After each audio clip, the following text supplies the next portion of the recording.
লোকসভা নির্বাচনের রণকৌশল নির্ধারণ করতে বৈঠকে বসলো কাঁথি সাংগঠনিক মহিলা তৃণমূল কংগ্রেস নেতৃত্ব। আজ পূর্ব মেদিনীপুর জেলার কাঁথি সাংগঠনিক মহিলা তৃণমূল কংগ্রেসের পক্ষ থেকে একটি সভা আয়োজন করা হয়েছিল। পরের বছর অর্থাৎ 2024 সালে লোকসভা নির্বাচন দেশ জুড়ে 2024 লোকসভাকে লক্ষ্য রেখে আগামী দিনে মহিলা সংগঠনকে আরও চাঙ্গা করার জন্য অনেক কিছু কর্মসূচির আলোচনা ও কর্মসূচি গ্রহণ করা হলো আজ। এছাড়াও আজকে সভা থেকে বিজেপি হটাও ডাক দিয়ে সংঘবদ্ধভাবে শপথ নেওয়ার লক্ষ্যে এগিয়ে যাওয়ার বার্তা দিলেন উপস্থিত তৃণমূল কংগ্রেসের নেতৃত্ব। 2024 লোকসভা নির্বাচনে কোনো পথে লড়তে হবে না তা নিয়েই দলীয় কর্মীদের সঙ্গে এই বৈঠকে আলোচনা করেন দলীয় নেতৃত্ব। আজকে সভায় উপস্থিত ছিলেন কাঁথি সাংগঠনিক মহিলা তৃণমূল কংগ্রেসের নবনিযুক্ত সভাপতি সম্মানিয়া রিজিয়া বিবি, উপস্থিত ছিলেন সমস্ত ব্লক মহিলা তৃণমূল কংগ্রেসের নেতৃত্বগণ, উপস্থিত ছিলেন দুটি টাউন কাঁথি ও এগরা মহিলা সভানেত্রী সমিতির সভাপতি, মহিলা সভাপতি, জেলা পরিষদের মহিলা সদস্যবৃন্দ। এছাড়াও উপস্থিত ছিলেন কাঁথি সাংগঠনিক তৃণমূল কংগ্রেসের সভাপতি পীযূষ কান্তি পণ্ডা, উপস্থিত ছিলেন কাঁথি সাংগঠনিক তৃণমূল কংগ্রেসের চেয়ারম্যান এগরার বিধায়ক তরুণ কুমার মাইতি মহাশয় ও প্রাথমিক বিদ্যালয় বোর্ডের চেয়ারম্যান হাবিবুর রহমান সাহেব। উপস্থিত ছিলেন প্রাক্তন সভানেত্রী মধুরিমা মণ্ডল ও প্রাক্তন সভানেত্রী কাজল বর্মন সহ অন্যান্য নেতৃবৃন্দ। মাখন মণ্ডলের রিপোর্ট, আর টাইম নিউজ। লোকসভা নির্বাচনের রণকৌশল নির্ধারণ করতে বৈঠকে বসলো কাঁথি সাংগঠনিক মহিলা তৃণমূল কংগ্রেস নেতৃত্ব। আজ পূর্ব মেদিনীপুর জেলার কাঁথি সাংগঠনিক মহিলা তৃণমূল কংগ্রেসের পক্ষ থেকে একটি সভা আয়োজন করা হয়েছিল। সভাপতি দায়িত্ব নেওয়ার পরে এই প্রথম সাংগঠনিক বড় সভা, বিষয়টা কি নিয়ে আলোচনা হবে? আজকে আমাদের কাঁথি মহিলা তৃণমূল কংগ্রেসের প্রথম সাংগঠনিক সভা। এই সভা আমাদের উপস্থিত ছিলেন আমাদের কাঁথি সাংগঠনিক জেলা সভাপতি, মানে আমাদের তৃণমূল কংগ্রেসের সাংগঠনিক সভাপতি পীযূষ কান্তি পণ্ডা মহাশয়, উপস্থিত ছিলেন আমাদের চেয়ারম্যান সাহেব, আমাদের তরুণ কুমার মাইতি মহাশয়, সাথে সাথে আমাদের যে সমস্ত ব্লকের নেত্রীরা আছেন, তৃণমূল কংগ্রেসের সমস্ত নেত্রীরা উপস্থিত আছেন, আর সাথে জেডপি মেম্বার যারা মহিলারা জিতেছেন আমাদের কাঁথি সাংগঠনিক জেলা থেকে তারা উপস্থিত আছেন।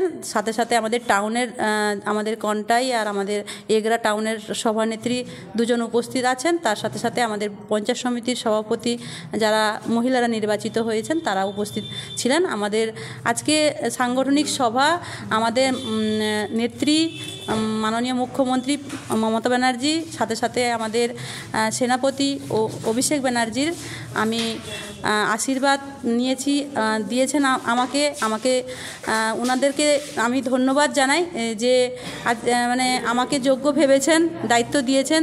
একজন কর্মী হিসেবে আমি কতটা সফল হব, এই দিদিরা এসছেন তাদের সহযোগিতায় সফল হতে হবে। তার সাথে সাথে আমাদের জেলা কমিটিতে যারা নেতৃত্বরা রয়েছেন, যেমন আমাদের এই এলাকা থেকে আমাদের রামনগর বিধানসভার বিধায়ক 4 বারের, আমাদের পশ্চিমবঙ্গ সরকারের সংশোধনাগার মন্ত্রী অখিলদা আছেন, উনিও আজকে আসার কথা ছিল, বিশেষ কারণে উনি আসতে পারেননি।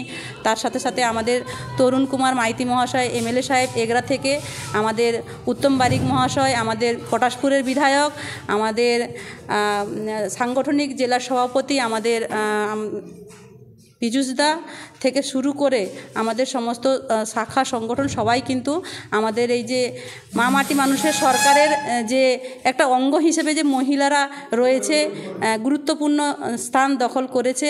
তো সেই জায়গায় মহিলা শক্তিকে এগিয়ে নিয়ে যাওয়ার ওনারা যথাযোগ্য সাপোর্ট দেবেন বলেছেন, আমাদেরকে এগিয়ে যাওয়ার জন্য যথেষ্ট তারা হেল্প করবেন, এবং সমস্ত নেতৃত্বরা যারা শাখা সংগঠনে আছেন সবাই মিলে তারা